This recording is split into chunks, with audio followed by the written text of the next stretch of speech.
여러분 예레미야서를 찾아보시면은 예레미야서를 연대순으로 이 52장을 연대순으로 차례대로 정리해 가지고 이걸 한 방에 쫙 해준 데가 없습니다. 아마 유일하게 될 거예요. 제가 오늘 그거 정리를 하겠습니다. 여러분들 이거 들으시고 연대순으로 한번 예레미야를 좀 읽어가고 싶다고 생각하시는 분들은 교환에 여러분 참고하셔가지고, 그리고 요 PPT 슬라이드 제일 마지막에도 제가 띄워 놓겠습니다. 그거대로 통독을 해보시면 기가 막히게 예레미야가 읽히는 기적을 경험하게 될 것입니다.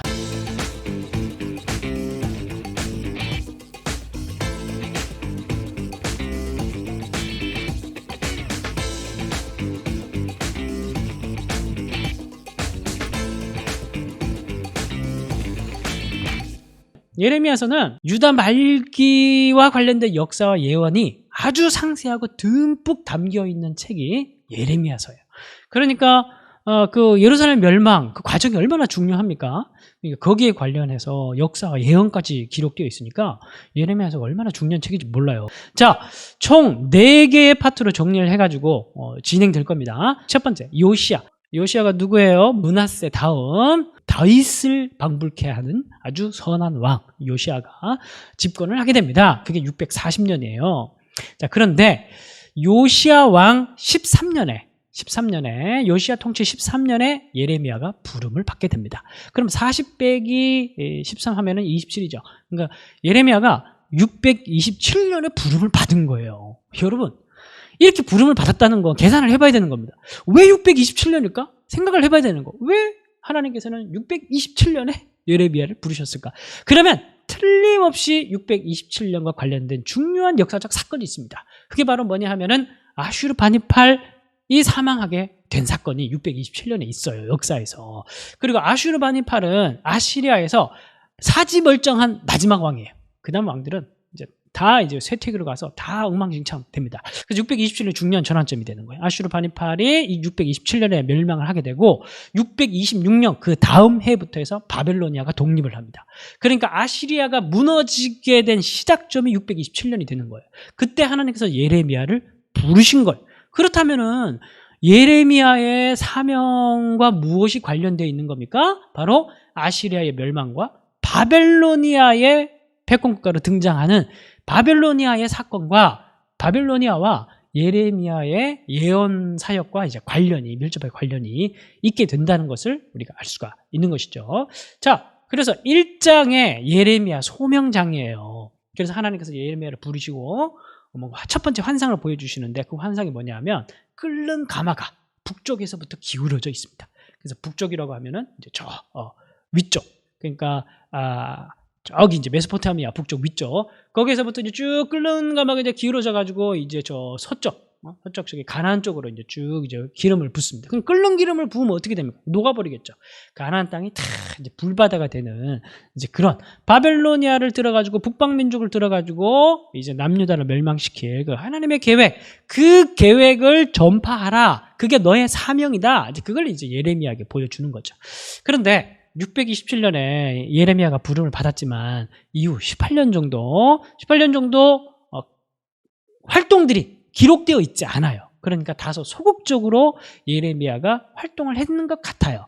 자, 그런데 예레미야가 그때는 예언을 안 받았던 게 아니라 예언을 또 받았지만은 적극적으로 나라 가운데 자기를 드러내면서 예언 활동을 하기 시작한 건 609년에 있었던 사건 때문입니다. 자, 이 사건은 우리가 앞에서 예언서 배경 역사 정리할 때 살펴봤지만 바로 갈그미스 대전이 있었습니다. 갈그미스 대전은 바로 이집트와 바벨로니아의 전투였죠. 자, 이 전투에서 이제 이걸 막았던 요시야가 전사를 했죠. 그리고 올라갔다가 이제 내려오는 길에 이집트가 요시야 다음으로 왕이 되었던 여호아하스를 폐위시키고 그리고 여호야김을 세우고 갑니다. 근데 여러분 여호야김은 친이집트 정권이라고 했죠. 이집트가 세웠으니까 요시야가 전사하고 내려가는 길에 여호아하스를 폐위시켜서 이집트로 데려가면서 친이집트 정권이 여호야김을 세우고 이집트가 돌아가게 됩니다. 자, 그래서 이제 제 2막 제 2부가 시작되는데 여호야김 시대가 시작되고 609년부터 그리고 이때부터 본격적으로 예레미야가 자신을 드러내면서 예언 활동을 하기 시작합니다. 자, 그런데 예레미야가 처음으로 자기 자신을 드러내면서 이스라엘 백성들에게 예언을 했던 장소가 어디냐면 바로 예루살렘 성전입니다. 뭐라고 얘기했냐면은 예루살렘 성전을 하나님께서 실로 갖게 만들 것이다. 그렇게 예언을 합니다. 자, 그렇다면 우리가 왜 하필이면 성전에서 예레미야가 예언 사역을 가장 먼저 시작했을까? 이걸 좀 먼저 질문을 해봐야죠. 성전은 그때 당시 예루살렘 백성들에게 남유다 백성들에게 부심이었습니다. 가장 큰 자부심이었습니다. 남과 북이 갈릴 때 북쪽은 풍요로운 대지를 많이 가져갔어요. 그래서 돈이 많았습니다. 남유다는 다 척박한 광야 땅이 많았지만은 성전을 가지고 갔어요. 그러니까 남유다의 최고의 부심은 뭐냐면 예루살렘 성전이었습니다. 그래서 예루살렘 성전이 있다는 것은 하나님께서 우리와 함께 하신다는 종교적 정통성을 가져가는 것이죠. 근데 여기서 어떤 역사적 사건이 하나가 가미됩니다. 그게 뭐냐면은 약 한 100년, 100몇십 년 전에 있었던 히스기야 시대 때 아시리아가 쳐들어왔죠. 근데 히스기야가 거의 멸망할 뻔했는데 성전에 들어가서 하나님께 살려달라고 기도를 합니다. 야만인들이 지금 하나님을 모욕하고 있습니다. 살려주십시오. 그렇게 얘기하니까 그 다음날 아침에 18만 4천 명입니까? 5천 명입니까? 아시리아가 다 군사들이 송장이 되어 있었던 그 역사적 사건이 있습니다. 그리고 그 이후로 이스라엘 백성들에게는 어떤 성전에 대한 어떤 믿음이 생겼냐면 예루살렘 성전이 있는 한 절대 예루살렘은 멸망하지 않는다. 그런 믿음이 생겼어요. 그런 의지의 대상이 되기 시작했습니다. 근데 이게 예루살렘 말기에는 더 심화돼가지고 예루살렘 성전이 거의 숭배 대상이 돼버렸어요. 예루살렘이 있으면 성전이 있으면 절대 멸망하지 않으니까 더 열심히 우리가 제사를 지내고 더 열심히 우리가 예배를 드리자. 그런 이제 운동들이 계속해서 벌어지게 됐다는 거예요. 그런데 그런 사람들에게 가서 예레미야가 가장 먼저 한 말이 뭐냐면은 이 성전을 실로 갖게 만들어 버릴 것이다. 그렇게 예언을 26장에서 시작을 하는 거예요. 자, 그래서 지금 이제 막 장수는 너무 신경 쓰지 마세요. 이거 막 뒤죽박죽 되어 있는 걸 제가 연대순으로 지금 정리를 한 겁니다. 근데 왜 하필이면 실로 갖게 할 것이다 라고 얘기를 했냐면 이 실로는 무슨 사건을 떠올리냐면 여러분 사무엘 상서에 보면은 아벡 전투가 벌어지잖아요. 아벡 전투, 이스라엘 백성들과 블레셋 군사들과의 전투가 이제 아벡에서 에벤에셀에서 벌어지게 되는데 이때 이제 이스라엘 백성들이 전투에 자기들이 이제 지고 있으니까 그때 당시에 실로에 성막이 있었고 실로에 있었던 법궤를 가지고 오죠. 그리고 법궤를 가지고 오면은 이 법궤를 우리가 쥐고 있으면 이길 것이라는 착각을 했기 때문에 법궤를 가지고 옵니다. 근데 졌잖아요. 블레셋 군사들이 이겼고 법궤를 빼앗겼고 이제 그 지경이 돼버렸습니다. 그러니까 실로 갖게 하리라는 말은 무슨 말이냐면은 이스라엘 백성들의 성전을 마치 법궤를 숭배했듯이 법궤를 믿었듯이 법궤를 믿으면서 우리가 절대 지지 않을 것이라고 그렇게 생각을 했듯이 그런 착각들 똑같이 하고 있다는 겁니다. 그래서 그 성전을 법궤와 같이 하나님께서 빼앗기게 만들어 버린다는 거예요. 파괴시켜가지고 그냥 성전의 기물들을 바벨론에 가져가도록 하나님께서 만들어 버리신다는 겁니다. 그 예언을 하고 있는 거예요. 그러니까 609년 그때 당시에요. 그러니까 여호야김 원년이에요. 그러니까 이제 막 갈그미스 전투가 벌어지고 있고 지금 친이집트 정권이 벌어졌고 609년부터 해서 605년 사이에 갈그미스 대전 그 기간인데 이스라엘 백성들 거의다가 지금 친이집트파인데 지금 이제 바벨로니아가 쳐들어와가지고 지금 성전 다 파괴된다고 하니까 이거 매국노잖아. 매국노. 그때부터 이제 예레미야 선지자에 대한 린치 그리고 이런 것들이 시작되는 거예요. 모욕 주고 린치하고 가두고 이런 것들이 시작되는 겁니다. 그래서 이제 야, 네가 죽어야겠구나. 네가 그런 얘기를 하니까 이제 이 얘기를 하면서 넘어갑니다. 그리고 이제 7장으로 가야 돼요. 그리고 7장부터 20장까지 이 긴 단락이 성전에서 예언했던 예레미야의 본문입니다. 이것도 이제 여호야김 초기 시대인데 또 이제 예레미야가 이어서 얘기를 합니다. 이제 매일 이제 성전에 가가지고 성전에 들어가는 사람들을 붙잡고 이 얘기를 하고 있는 거예요. 여러분 성전을 믿지 마십시오. 이 성전이 여호와의 성전이라는 그 말을 믿지 마십시오. 거짓말입니다. 거짓말이야. 그리고 최초의 미량. 거기 보면은 그 전도연이 막 예배드리고 이제 막 야외에서 막 미십니까 할렐루야 막 이러고 있는데 갑자기 거짓말이야 김춘자 노래 틀고 도망가잖아요. 예레미야가 그랬다는 거야. 성전 앞에 앉아가지고 들어가는 사람들에게 이 성전 여호와의 성전 아닙니다. 여호와의 성전이 아니라는 말은 거기에 여호와가 없다는 말이고, 이 성전에 여호와가 없으니까 성전에서 행하는 모든 종교 행위는 여호와가 없는데 행하니까 우상숭배 행위가 되는 거예요. 그런데 이 무엇을 근거로 예레미야가 이런 얘기를 하는지 7장부터 20장까지 쭉 기록이 되어 있습니다. 근거 없이 얘기하는 게 아니에요. 무슨 근거로 이런 얘기를 하냐면 들어간 사람들에게 예레미야가 이 얘기를 해줍니다. 바로 시내산 언약을 너희가 깨트리지 않았냐. 그러니까 시내산 언약은 뭐예요? 시내산 언약의 핵심은 하나님과 이스라엘 백성들이 언약을 맺으면서 하나님께서 율법을 주시죠. 그리고 그 율법 안에 성전 제사법도 들어있습니다. 제사법도 들어있고 사회법도 들어있습니다. 그런데 이스라엘 백성들은 지금 성전만 의지하니까 제사법만 의지하고 있는 거예요. 그런데 너희들은 시내산 언약을 깨뜨렸다. 그 말은 무슨 말이냐? 너희들은 하나님 말씀대로 순종하며 살지 않았다.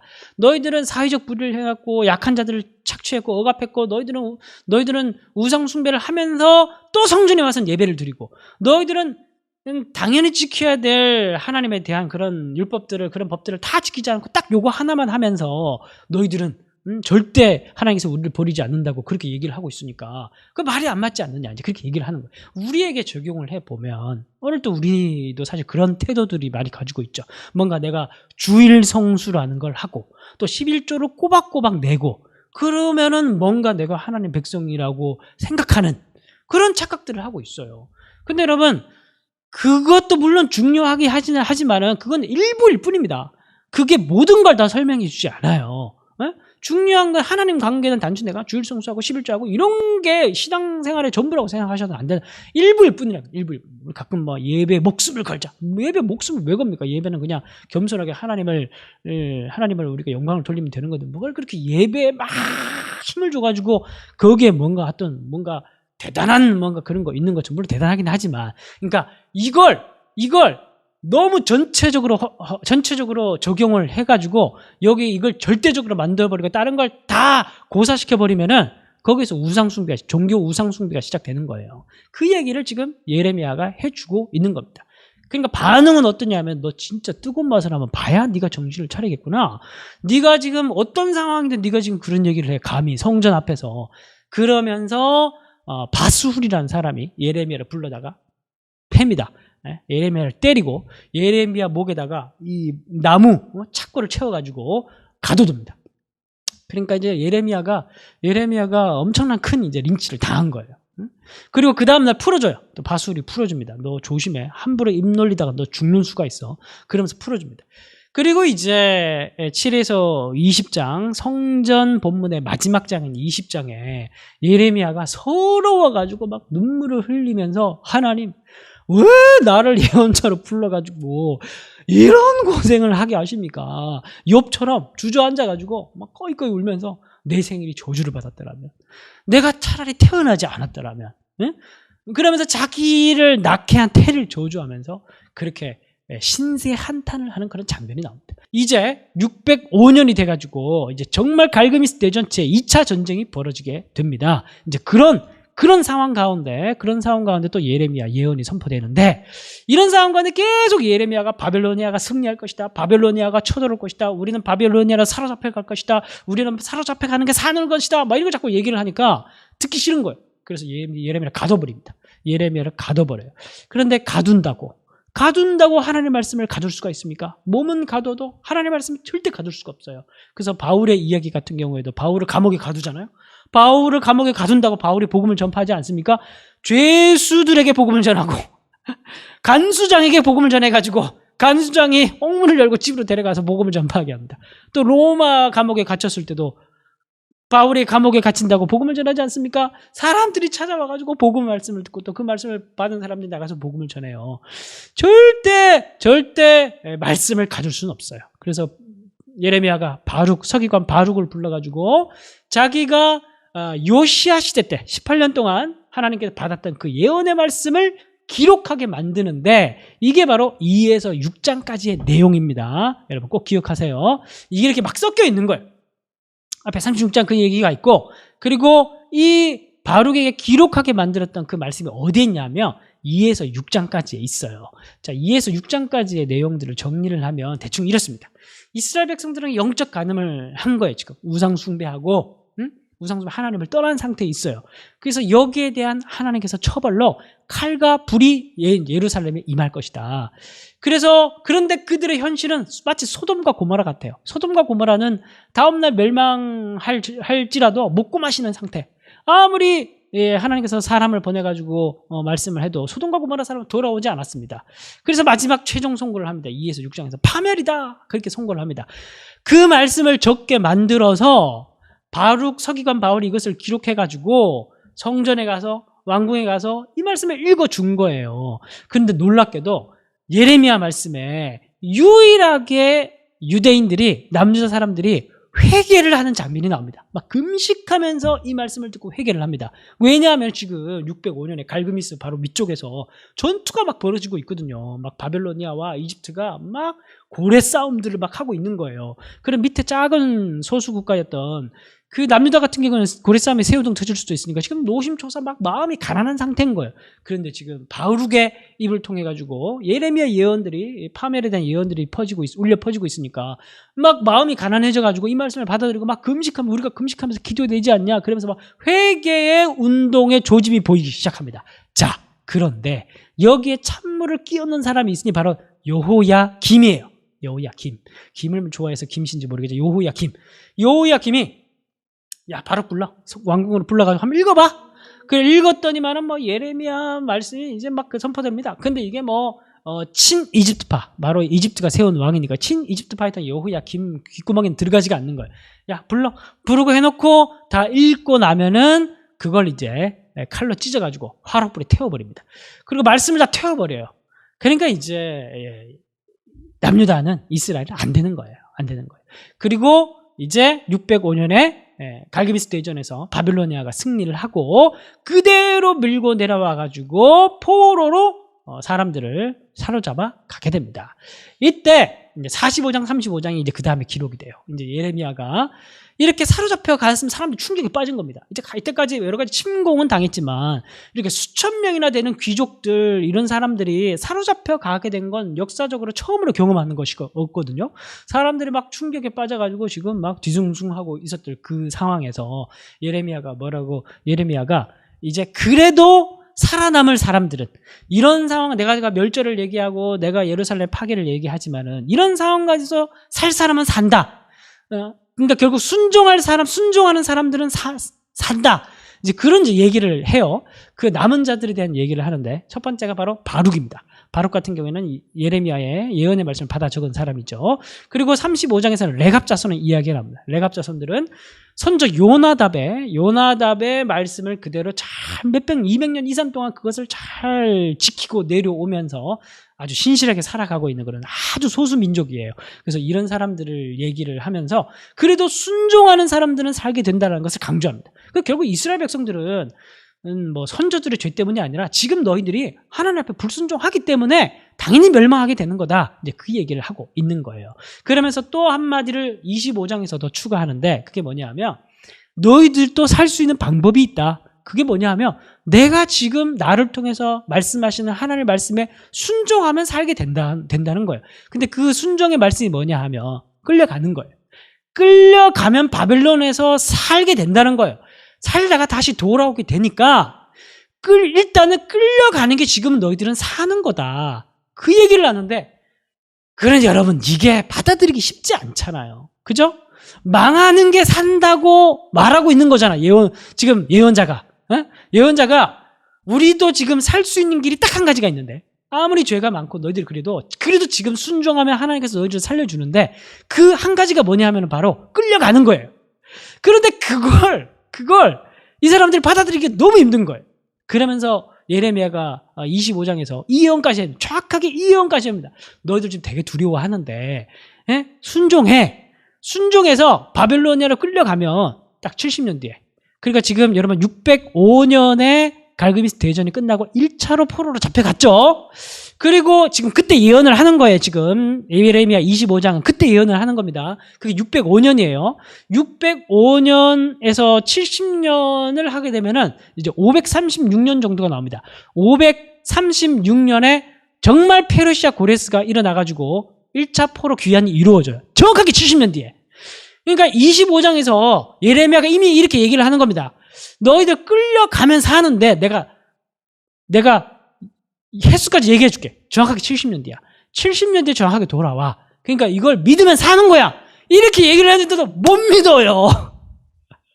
물론 이제 우리는 아니까 지금. 결과를 아니까 지금 얘기를 하는 거지만 이해도 돼요. 그게 어떻게 잘 쉽게 믿어졌겠어요. 그죠? 그러니까 참 여러분들 우리가 이 예레미야서를 참 읽으면 느끼는 게 뭐냐 하면 때로는 망하는 것도 사는 거라는 거. 우리가 망하는 게 죽는 거라고 생각하는데 아니죠. 때로는 망하는 것도 그게 사는 거. 하나님께서 때로는 우리에게 야, 너 힘 빼야 돼. 너 지금 망해야 돼. 너 지금 죽어야 돼. 너 지금 여기에서 무너져야 너 살 수 있는 거야. 네가 지금 무너지는 게 내 뜻이야. 이렇게 분명히 말씀할 때가 있는데 문이 막 버티잖아요. 하나님 안 됩니다. 나는 절대 무너질 수 없습니다. 그러다가 이제 쫄딱 망하는 거. 그럴 때 가끔 있어요. 그렇죠?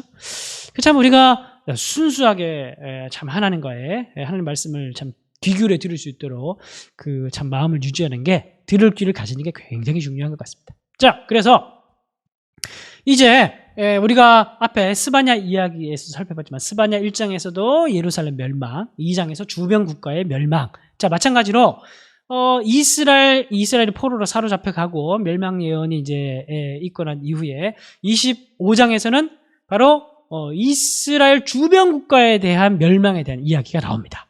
그런데 이제 25장에서는 나라 명칭만 나와요. 자세하게 어떻게 멸망된다는 이야기는 46장에서 51장에 나옵니다.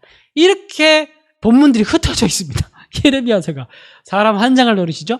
25장에 이렇게 목록만 나오고 자세한 그러니까 목록 그대로 담의색만 빼고 그대로 46장에서 51장까지 순서도 거의 지키면서 기록되어 있어요. 그래서 25장 읽으시고 46에서 51장까지 읽으시면 됩니다. 요 차례대로 제가 다 목록들을 해놨으니까 그렇게 여러분들 통독을 하시면은 아주 재밌게 여러분들이 예레미야를 흥미롭게 읽으실 수가 있을 것 같습니다. 자, 이 정도가 되면은 이제 예레미야 말이 거의 예언이 막 맞아 들어가고 있잖아요. 그러면은 여호야김이 자기도 믿을만한데 이제 예레미야를 좀 신뢰할 말도 한데 얘는 이집트가 세운 정권이다 보니까 나는 친 이집트파야. 그러면서 이집트를 막 고집을 합니다. 그러다가 또 배반을 하니까 이제 바벨로니아에서 또 쳐들어와요. 근데 쳐들어오는 도중에 여호야김이 죽어요. 그래서 죽고 여호야긴이 이제 왕으로 세워집니다. 그러는 동안에 이제 느헤미야가 도착을 해서 한번 힘도 써보지 못하고 여호야긴이 세워진 지 3개월 만에 사로잡혀 가게 됩니다. 그리고 남유다의 마지막 왕인 시드기야가 597년에 즉위를 하게 되죠. 자, 제 3막 이제 시드기야 시대를 살펴보도록 하겠습니다.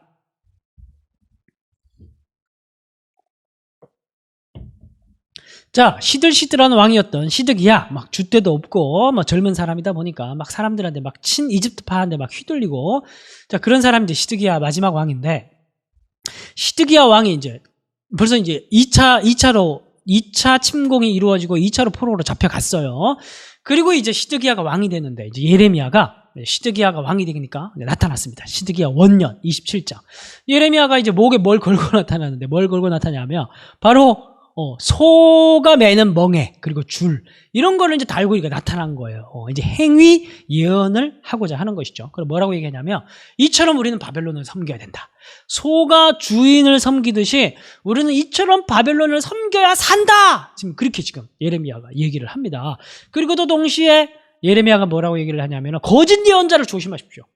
우리는 절대 멸망하지 않는다는 거짓 예언자를 조심하시고 사로잡혀 갔던 사람들이 당장 돌아올 것이라는 거짓 예언자들을 조심하십시오. 그렇게 이제 27장에서 예언을 합니다. 그리고 4년이 흘러요. 4년이 흐르고 성전 안에서 하나냐라는 거짓 예언자가 막 이렇게 예언하는 장면이 나와요. 뭐라고 얘기하냐면 지금 잡혀간 사람들, 1차, 2차로 사로잡혀가는 사람들이 2년 뒤에 돌아올 것이다. 막 이렇게 얘기를 하니까 이 청중들이 하느냐의 말이 맞는 것 같아. 하나님은 살아계시지? 성전에 들어가면 이 경건한 분위기에 압도되지 않습니까? 그러면서 예배를 드리다가 막 감동이 돼가지고 하나님께서 우리를 지키실 거야. 하나님께서 우리를 보호하실 거야. 하냐냐가 여러분 믿습니까? 2년 뒤에 돌아올 것입니다. 와! 막 이러고 앉았는 거예요. 그런데 그때 어그적 누가 들어오고 있습니까? 이 멍에를 메고 예레미야가 들어오고 있어요. 그러니까 사람들이 순간 갑분싸 했겠죠. 그러면서 예레미야가 하나냐 보고 뭐라고 얘기를 했냐면 그래 나도 그랬으면 좋겠다. 나도 너의 말처럼 2년 뒤에 사로잡혀 갔다 우리 동포들이 돌아왔으면 좋겠다. 그런데 네가 정말 참 예언자인지 하나님께서 부르신 예언자인지 난 진짜 그게 궁금하다. 만약 네가 참 예언자라는 것이 증명되기 위해서면 2년 뒤에 진짜 그게 돌아와야 된다. 2년 뒤에 진짜 그 사람들이 돌아와야 된다. 그러면 네가 참 예언자다. 이제 그렇게 얘기를 하는 거예요. 그러니까 이제 하나냐의 낯이 뜨뜻해지는 겁니다. 왜냐하면 자기는 청중들한테 인정받으려고 박수 받으려고 지금 예언을 했거든요. 그래가지고 근데 여러분 이제 이 예레미야가 지금 말했던 이 맥락은 신명기 18장의 맥락에서 지금 얘기를 하고 있는 겁니다. 신명기 18장 22절을 보면은 만일 선지자가 있어서 여호와의 이름으로 말한 일에 증언도 없고 성취함도 없어 말한 게 이루어지지 않으면 여호와께서 말씀하신 것이 아니다. 그러니까 선지자 분별법이죠. 그 선지자가 제 마음대로 한 말이니 너는 그의 말을 두려워하지 말라.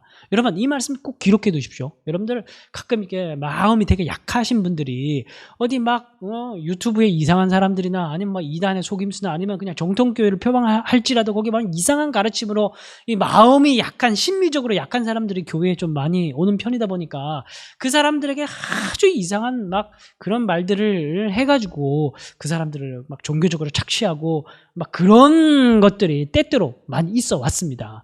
여러분들 여러분들 말씀을 잘 공부하시면은 이 사람이 얘기하는 거 진짜 성경에서 얘기하는 걸 얘기를 하는 건지 아니면 지가 하고 싶은 얘기를 하는 건지 그걸 이런 걸 해가지고 우리를 지금 벗겨먹으려고 지금 하는 건지 그걸 분별을 할 수가 있어요. 그걸 하려고 하면 여러분들이 진짜 성경을 여러분들이 너무 목사님에게만 말씀하십시오 내가 듣겠습니다 그게 아니라 여러분들이 성경을 읽으셔야 돼요. 목사님에게 맡기는 게 아니라 나중에 어떻게 될 줄 알고 여러분들이 영혼을 사냥하는 사람을 만나면 어떻게 할 줄 알고 여러분 다 맡기고 있습니까? 여러분들이 말씀을 우선 기본적인 건 알아야지. 자, 그래서 이제 그렇게 얘기를 하니까 하나냐가 이제 화가 나가지고 예레미야 목에 있는 멍에를 벗겨가지고 땅에 패대기를 쳐서 막 부셔버립니다. 그런 장면이 28장에 나와요. 그러니까 예레미야가 하나냐 보고 이제 이렇게 얘기합니다. 네가 올해가 가기 전에 몇 월 달에 네가 죽게 될 것이다. 하나님께서 너의 영혼을 취할 것이다. 그렇게 예언을 합니다. 그리고 하나냐가 그 해에 죽게 됩니다. 이게 이제 이것도 신명기 18장 20절 말씀이 성취가 되는 거예요. 만약 어떤 자가 내가 전하라고 명령하지 아니한 말을 제 마음대로 내 이름으로 전하든지 거짓말로 다른 신들의 이름으로 말하면 그 선지자는 죽임을 당하리라. 이 말씀이 이루어지는 거예요. 저는 신명기 18장 말씀을 읽으면은 저는 정말 두렵습니다. 그 말씀을 전하는 자로. 저는 정말 두려워요. 정말 두렵습니다. 정말 두렵습니다. 하나님 앞에 여러분 그 바울 서신이나 이렇게 성경을 읽어가다 보면 우리는 물론 이제 구원받은 자, 예수의 피로 구원받은 자들이 하나님 앞에 섰을 때 마지막으로 하나님께서 우리에게 확인하는 게 있어요. 어떻게 살았냐? 너는 어떻게 살았냐? 그런데 여러분 사명자들에게는 하나님께서 뭘로 확인하는 줄 아십니까? 그 사명으로 확인을 하시는 거예요. 정말 충성스러운 일꾼이었는지 아니면 사꾼이었는지. 근데 우리 말씀 받은 자들은 뭘로 확인하겠습니까? 말씀을 이용해서 성도들을 착복하고 말씀을 이용해서 부귀영화를 누렸는지 아니면은 목에 칼이 들어와도 하나님 말씀을 증거하면서 정말 말씀에 사로잡혀서 말씀을 평생 전하다 살았는지 그거를 확인하실 거 아닙니까? 저는 정말 주님 앞에 섰을 때 하나님의 보좌 앞에서 이 질문을 받았을 텐데 전 정말 참 신명기 18장 20절 말씀을 읽으면 늘 두렵고 떨리는 마음이 있어요. 지금 당장 안 죽더라도 주님 앞에서 그 하나님께서 너는 내가 봤을 때 넌 사꾼이었다. 그 말씀을 듣지 않기 위해서 지금 사실 노력하고 있고 뭐 그렇게 살아가려고 합니다. 자, 그래서 이제 여러분들 참 진짜 두렵고 떨리는 거예요. 하나님 말씀을 다룬다라는 거, 그리고 하나님 말씀을 또 듣는다라는 거. 그 하나님의 말씀을 적용한다라는 거, 이건 두렵고 떨림으로 사실 해야 될 부분이라는 겁니다. 청중의 기쁨을 위해서 해서도 안 되고, 우리는 우리의 마음을 기쁨을 위해서 해서도 안 되고, 물론 이제 말씀을 통해서 기쁨이 마지막으로 나오긴 하지만 그게 목적이 되어서는 안 되고. 자, 어쨌든 이제 29장에 가서는 이제 점점 이제 멸망이 다가온 2차 포로 유수까지 있고 3차 멸망까지 다가오고 있으니까 점점 멸망이 다가올수록 희망의 메시지들이 많아지기 시작합니다. 이제 29장에 가보면 이제 거의 이제 멸망 지경이 되는데, 예레미야가 바벨론으로 포로로 사로잡혀 간 자들에게 편지를 보냅니다. 이제 국제 편지죠. 해외 편지를 보냈는데 뭐라고 기록되어 있냐면, 여러분들 거기서 더 가꾸고 사십시오. 더 잡고 사시고 집 짓고 더 가꾸고 사십시오. 결혼도 하시고. 여러분들 왜냐하면은 우리의 미래는 희망차기 때문입니다. 진짜 이렇게 표현되어 있습니다. 우리의 미래는 희망이기 때문입니다. 사로잡혀 간 자들에게는 앞으로 절망이 있는 것이 아니라 희망이 있고 소망이 있습니다. 걱정하지 마시고 하나님께 맡기시고, 때가 되면은 하나님께서 다시 옛 땅으로 돌이키실 때니까 소망과 희망을 가지고 거기서 집 짓고 터 가꾸고 사십시오. 이렇게 얘기를 합니다. 여러분, 바벨론 사로잡혀 간 자들이 얼마나 힘이 됐겠습니까? 자기들이 물론 예루살렘에 있을 때는 예레미야를 괴롭혔지만, 그러면서 이 사람들 힘을 얻었을 거예요. 용기를 얻었을 거예요. 그리고 또 한편으로는 또 이런 생각을 가진 사람도 있었을 겁니다. 그럼 돌아가면 뭐요? 우리가 이사야서 52장, 53장 말씀처럼 돌아가면 뭐가 달라지는데, 또 우리가 죄를 저지르면 또 우리가 멸망할 거 아니냐, 그런 생각이 들 수 있죠.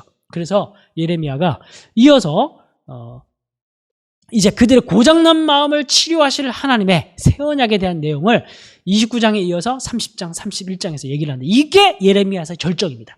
여러분들이 29장, 30장, 31장을 읽을 때는 꼭 긴장하시고 여러분들이 꼼꼼히 통독하시기 바랍니다. 이사야 말씀에 있듯이 거의 비슷한 말씀이 이어집니다. 하나님께서 그래, 너희들이 다시 돌아올 텐데 그 돌아오는 날은 무작정 돌아오는 날이 아니다. 내가 다 계획이 있다, 얘들아. 그 계획은 무슨 계획이냐면 그날은 신의 산 언약을 맺는 것처럼, 여러분 출애굽기 19장에 보면 신의 산 언약을 맺고 난 이후에 하나님께서 내가 너희들의 하나님이 되고 너희들은 내 백성이 될 것이다, 그런 말씀이 나옵니다. 그 말씀이 31장 33절에 나와요. 그러니까 신의 산 언약과도 같은 그런 거룩한 언약을 내가 너희들과 맺게 될, 그것을 내가 새 언약이라고 명명한다. 새 언약을 맺게 될 것인데, 그 새 언약은 옛 언약처럼 돌판에 하나님의 말씀을 기록하는 것이 아니라 너희들의 심장에 기록하겠다. 히브리어로 마음은 심장이란 말이에요. 우리의 심장을 새롭게 하겠다는 거예요. 썩어 있고 뛰지 않는 그 돌심장, 그 돌심장을 하나님께서 생명의 기를 넣으셔가지고 두근두근 뛰게 만드시고 피가 돌게 만드셔가지고 살아있는, 말씀 앞에 살아있고 하나님께서 말씀하실 때 반응하는 살아있는, 강박하지 않는, 완악하지 않은 부들부들한 마음을 가지고 있는, 하나님께서 가라 하면 가고 서라 하면 서고 믿으라 하면 믿고, 그렇게 성령에 사로잡혀 있는 그런 심장으로 하나님께서 새로운 존재를 만드실 것이다. 언제? 포로 귀환할 때. 그렇게 포로 귀환의 이야기 속에 사실은 예수님이 오시는 예수님을 통해서 성령님을 내려보내 주셔가지고 우리를 새롭게 성령의 산업을 새롭게 창조하실 그 구속의 절정의 이야기가 포로 귀환 이야기 속에 숨어 있는 거예요.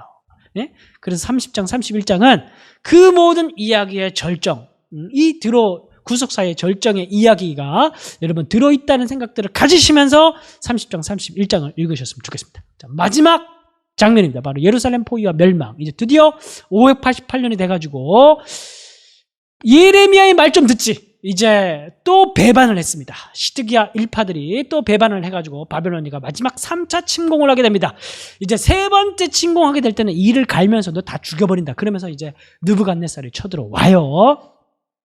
이제 포위가 되니까 이제 삥 둘러서 포위를, 개미새끼 한 마리 못 나가게 이제 포위를 한 상태입니다. 588년이. 그러니까 이제 시드기야가 아직도 이스라엘 백성들을 의지하는 게 두 개가 있었어요. 첫 번째가 예루살렘 성전이고 두 번째가 바로 이집트를 의지하고 있었습니다. 그리고 시드기야가 몰래 예레미야를 부릅니다. 그게 21장, 22장, 23장, 24장에 기록되어 있는데, 시드기야가 뭐라고 얘기하냐면은 몰래 예레미야를 불러가지고 이제 포위된 상태. 저놈들이 좀 떠나가가 기도 좀 해주십시오. 구박할 때는 언제고 또 중보기도를 요청해요. 근데 이건 단순한 그런 중보기도가 아니라 바로 히스기야가 성전에 들어가서 성전 기도를 통해 가지고 다음날 아침에 아시리아 군사들이 송장이 됐듯이 그런 똑같은 역사가 일어나게 해달라고 예레미야에게 요청하는 거예요. 당신도 히스기야처럼 성전에 들어가서 좀 기도 좀 해가지고 저들이 좀 떠나도록 좀 해주십시오. 이렇게 지금 요청을 하고 있는 겁니다. 히스기야가 지금. 그러니까 예레미야가 할 말 한 마디밖에 없어요. 한마디밖에 없어요. 여기 남으면 죽고 사로잡혀 가면 삽니다. 내가 똑같은 말을 왜 자꾸 하게 합니까, 시드기야님? 지금까지 당신 옆에서 거짓 예언을 했던 그 예언자들이 다 어디 있습니까? 다 어디 있습니까? 지금 다시 포위당하지 않았습니까? 바벨론이 망했습니까? 우리가 망하게 되었습니다. 내가 얘기하지 않았습니까? 그 얘기가 21, 2, 3, 4장에 나와요. 그래서 자꾸 똑같은 말을 반복하게 만드는 겁니다. 그런데 이 타이밍에 놀라운 일이 벌어집니다. 이집트에서 군사를 출전시키고 이 소문을 들은 바벨론 군사들이 잠깐 포위된 걸 풀게 돼요. 그러니까 또 시드기야가 갈팡질팡 하는 거예요. 예레미야 말이 맞는 것 같기도 하고, 또 거짓 예언자들의 말이 맞는 것 같기도 하고, 이집트에 붙어야 되나? 또 갈팡질팡 하는 거예요. 그래가지고 이 타이밍에 이제 예레미야가 뭐라고 얘기냐면, 다시 옵니다. 잠깐 포위를 푼 것뿐이지 다시 옵니다. 정신들 차리십시오. 그러니까 사람들이 예레미야를 잡아다가 우물 안에 가둡니다. 구덩이 안에 빠뜨려요. 구덩이는 그 구덩이는 막 진흙이 가득 차 있는 구덩이인데 더럽고 누추한 그런 곳인데 거기에다가 예레미야를 가두고 너는 절대 나오지 마. 그러면서 뚜껑을 닫아버립니다. 이런 이제 수치와 모멸 또 받게 돼요. 그리고 또 시드기야가 몰래 예레미야를 찾아와서 예레미야를 꺼내가지고 혹시 새로 받은 예언이 있으면 예언해달라고 합니다. 포위가 풀린 상태니까 혹시 구원받을 수 있을 줄 알고. 시드기야도 참 웃긴 왕이죠. 여기저기 마음을 지금 못 잡고 있는 거예요. 그리고 다시 포위가 또 되게 되고 32, 3, 4장의 이제 거의 마지막 장면. 그래서 다시 이 관료들과 이스라엘 백성들이 남유다 사람들이 예레미야 시끄럽다고 시위대 감옥에 또 가두게 됩니다. 그러니까 이제 예레미야도 이제 포기했어요. 뭐 됐고 나는 이제 땅을 산다. 그러면서 친척에게 땅을 사가지고 등기 처리까지 해버립니다. 이게 왜 갑자기 포위된 상태인데 땅을 살까요? 이 행위 예언이죠. 지금 땅을 사는 행위는 뭐냐 하면은 나중에 마치고 분명히 돌아온다는 거죠. 예레미야가 이렇게 얘기를 해줘도 전혀 얘기를 듣지 않습니다. 이제 함락 일주일 전이 됐어요. 이제 예레미야가 이제 18개월 동안 공성전이 벌어졌고 18개월 동안 예루살렘이 포위가 된 상태였고 이제 사람들이 많은 사람이 굶어 죽게 되는 그런 상황이 됐습니다. 이제 끝장날 대로 끝장난 거예요. 그러니까 히스기야가 마지막으로 좋은 일을 하겠다고 합니다. 그게 32, 3, 4장에 적혀 있어요. 그러니까 희년을 선포해요. 이제 히브리 노예들을 다 풀어줘라. 우리가 이제 다 망하게 생겼는데 이제 노예가 무슨 소용이 있냐. 우리가 그 희년이 돌아오게 되면 그런 일들을 하거든요. 그 희년을 선포합니다. 그래서 사람들이 그래 이제 이 상태가 됐는데 우리가 뭐 노예를 데리고 있는 게 무슨 의미가 있냐. 노예들을 다 풀어줍니다. 그런데 놀라운 일이 벌어집니다. 그 다음날 다시 다 데리고 옵니다. 내일 죽는 일이 있더라도 내일 망하는 한이 있더라도 오늘 손해를 보지 않겠다고 하는 게 멸망당했던 이스라엘 백성들의 모습이에요. 이게 바로 이거 자본주의에 찌들어 있는 이거 오늘날 현대인들의 모습 아닙니까? 내일 망하더라도 난 땡전 한 푼도 난 손해보지 않겠다. 이런 마인드로 살아가고 있는 게 이 현대인들의 모습. 이 멸망 앞에 있었던 이스라엘 백성들의 모습이에요. 함락 일주일 전이었는데 한번 좋은 일을 하겠다고 하는데 이것도 풀어줬다가 다시 노예들 데리고 옵니다. 그러니까 예레미야를 통해서 하나님께서 너희들이 그렇게 노예를 삼았던 것처럼 너희들이 그렇게 바벨론의 노예가 될 것이다. 그렇게 예언을 합니다.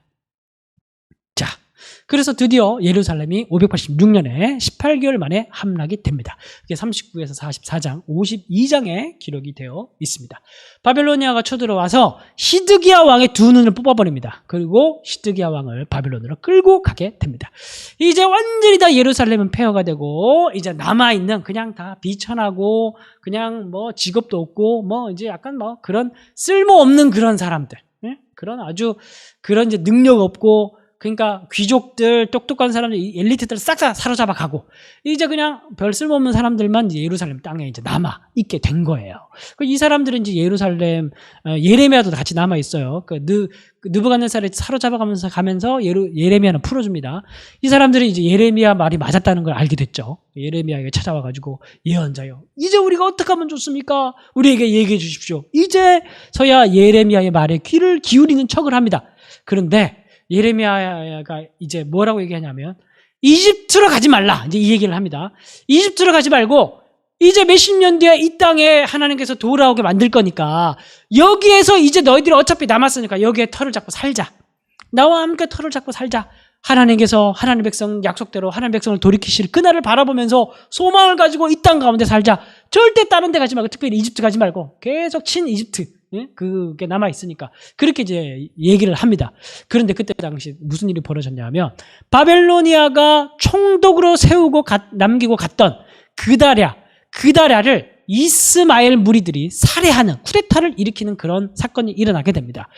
그리고 이제 갑자기 전국이 바뀌어요. 이제 이스마엘 그 무리들이 이제 전국을 잡게 되죠. 휘어잡게 되죠. 그리고 그 사람들을 선동해가지고 이집트로 가자고 선동을 하게 됩니다. 그러면서 이 사람들이 이집트로 그냥 지들끼리 혼자 가게 찝찝해지게 되니까 우리가 예레미야도 데리고 함께 이집트로 가자. 그러면서 예레미야를 데리고 이집트로 갑니다.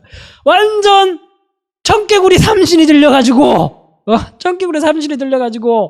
바벨론으로 가라고 할 때는 죽어도 안 가겠다고 하다가 이제는 남아있으라고 하니까 우리는 죽어도 남지 않겠다고 하면서 이집트로 가는 거예요. 그것도 예레미야까지 끌고. 정말 우리는 예레미야서를 읽으면은 그때 당시 이스라엘 백성들이 얼마나 말씀이 귀에 들어오지 않고 얼마나 불순종하고 패역하고 끝까지 완악했던 그 이스라엘 백성들이었는가 우리가 예레미야를 통해서 우리가 그거를 알 수가 있게 되는 거예요. 그러니까 여러분들이 예레미야 이 순서대로 지금 이제 1일차부터 18일차까지 제가 쭉 정리해 드렸습니다. 이 교환을 보면 또 있어요. 그거 참고하시고 이거대로 여러분들이 통독을 해 가셔도 되고 또 여러분들이 그냥 1장부터 52장까지 그냥 쿨하게 쭉 그냥 읽어 가셔도 좋을 것 같습니다.